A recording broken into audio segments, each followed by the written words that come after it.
Salut les amis, donc voilà la bête là. Donc voilà, heureux hein. Donc j'ai opté pour une 890 GP, et oui, j'ai pas pris la R. Non, non, je trouvais que c'était peut-être le meilleur compromis pour la route, et franchement pas déçu. C'est vrai que je confirme par rapport à la vidéo un petit peu ratée que j'avais fait avant sur la 890 GP. Là effectivement, je confirme que le châssis est bien meilleur quand même. Le freinage est vraiment beaucoup plus puissant.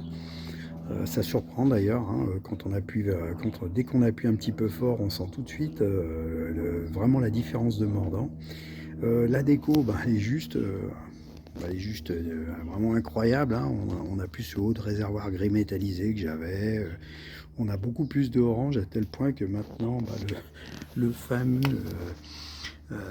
sabot moteur que j'avais mis, bah, voilà, on peut le laisser volontiers noir, hein, parce que franchement, un petit peu de noir en plus, c'est sympa. Donc voilà, bon bah, j'ai récupéré mon pot X-Race là pour mettre dessus. Donc le X-Race MK2 se monte bien sur la 890 GP.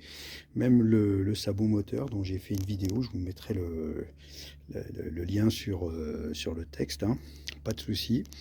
Le saut de vent, donc MRA Racing, qui s'intègre bien à la moto, hein, toujours voilà, avec une protection, parce que franchement là, j'ai roulé un peu sans, à partir de 90, ça tire quand même sévère.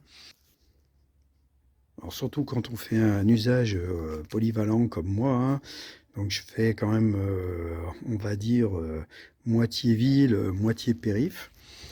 Bon, qu'est-ce que j'ai à dire? Bon, bah, c'est vrai, hein, je confirme aussi les impressions que j'avais eues sur ma première vidéo. Je dirais que elle tire plus long. On sent quand même un chouïa un peu plus long.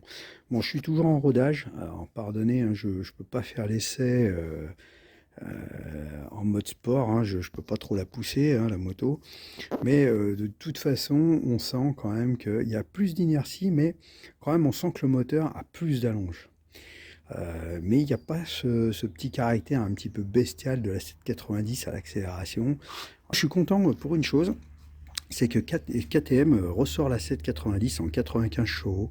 Parce que franchement, moi, ce que j'ai vu sur le marché par rapport à, par rapport à la Honda, je me suis dit, je suis un fan d'Honda hein, depuis des années, j'adore Honda. Mais là, franchement, niveau design, alors la moto, elle est vraiment bien. D'ailleurs, s'il y a quelqu'un qui veut me la faire essayer, il n'y a pas de souci, je suis preneur. Mais alors le design, moi je suis désolé les gars, mais quand on achète une moto, faut qu'elle claque et il faut avoir envie. Là, vous voyez, voilà, ça se passe de commentaires. Mais là, la Honda, moi je peux pas. Honnêtement, je préfère encore une MT-07 niveau design que la Honda. Là, je ne sais pas ce qu'ils ont voulu faire, on dirait un CB500, c'est vraiment pas terrible, terrible. Bon, la Suzuki, elle est pas mal du tout, la Suzuki, mais bon, 200 kilos pour un roadster mid-size. Par rapport au marché, à mon avis, ça va pas être la meilleure, hein. Là, elle va être handicapée par son poids, c'est sûr. Suzuki, par contre, ont l'habitude de faire des moteurs qui sont sympas. J'aimerais bien la tester, la Suze, quand même, parce que je pense quand même que côté moteur, ça risque d'être pas mal du tout. Bon, à voir. Mais en tout cas, la 790 qui ressort au catalogue en 95 chevaux, donc elle sera disponible au permis A2, bah ça c'est une très très bonne nouvelle parce que justement, là, pour ceux qui hésiteront entre la Honda et la Suzuki, il y aura le nouvel Oxider, enfin nouvel Oxider, un nouvel ancien Oxider, puisque la 790, elle était au catalogue quand même il y a quelques années, donc jusqu'en 2021, si ma mémoire est bonne. Donc voilà, le nouvel Oxider quand même, mais bon, c'est vrai, et à un prix qui va pas être mal, hein, parce que d'après ce que m'a dit mon concessionnaire, on sera entre 8 et 9 000 euros, ce qui est quand même bien en deçà quand même d'une 890 GP, parce que là, on n'est pas loin des 11 000 hein, quand même, hein, donc bon, ça reste une moto qui n'est pas donnée, hein. Mais bon, on va voir. Donc, avis aux amateurs, s'il y en a qui veulent me faire essayer la CB500 ou la fameuse nouvelle Suzuki, eh ben, je suis preneur, hein, je vous le dis, parce que bon, bah, les deux me plaisent. Bon, voilà, malgré les griefs, hein, mais bon, voilà.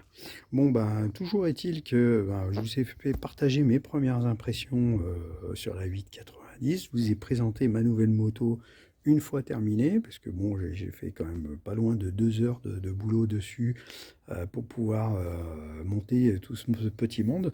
Surtout le saut de vent me posait quelques petits soucis, parce que le guidon est un petit peu différent de la 790, et il a fallu que j'arrive à positionner correctement les manetons. Alors pour ceux qui seraient tentés par ce saut de vent, il faut bien mettre les supports ici, juste dans l'arrondi. Cet arrondi est légèrement plus petit que le reste, ce qui fait qu'on arrive à les serrer. Parce que si on essaye de les mettre ou avant ou après, le guidon est un petit peu plus large, ça fait qu'on n'arrive pas à faire prendre la visserie. Alors c'est une catastrophe. J'ai mis un moment avant de trouver, je les ai bougés, puis je me suis dit, tiens, en regardant par en dessous, ça a été une vraie galère. Hein. Donc voilà, je vous fais partager justement mon expérience pour vous éviter bien des désagréments. Et puis, bah, écoutez, moi, je suis content de mon choix. Elle est vraiment super belle, cette moto. Elle est toujours aussi agréable à conduire, toujours cet esprit KTM. Très franchement, bon, les pneus Conti-Road qui sont montés dessus d'origine, bon, c'est du Conti-Road, hein, donc c'est des pneus pour les routières. Donc moi, ça me va. Après, si vous voulez des pneus un peu plus sportifs, bah, il va falloir les changer, hein, ça c'est sûr. Mais sinon, moi je suis surpris. Excellent pneu, honnêtement, usage tous les jours, même sous la pluie. J'ai été surpris, hein, parce que moi je l'utilise vraiment tous les jours pour aller bosser. Et là j'ai été surpris parce que je l'ai trouvé très sécurisante. Et puis toujours comme les KTM, comme le châssis, il est franchement encore meilleur sous la pluie que la 790. Déjà la 790, je la trouvais rassurante.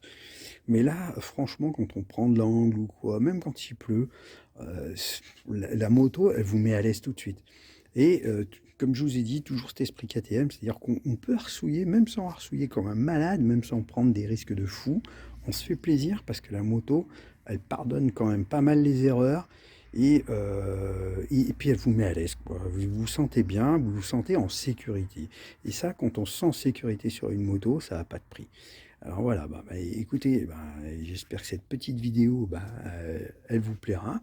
Et puis, bah, moi, je vous dis à très bientôt pour la prochaine vidéo. Et pensez-y, si vous avez un modèle à me faire essayer, mettez-moi un petit post. Hein. Bon, j'habite autour de Lyon, donc bon, bah, si vous êtes quand même pas trop loin, là, ça peut se faire aussi, hein, il n'y a pas de souci.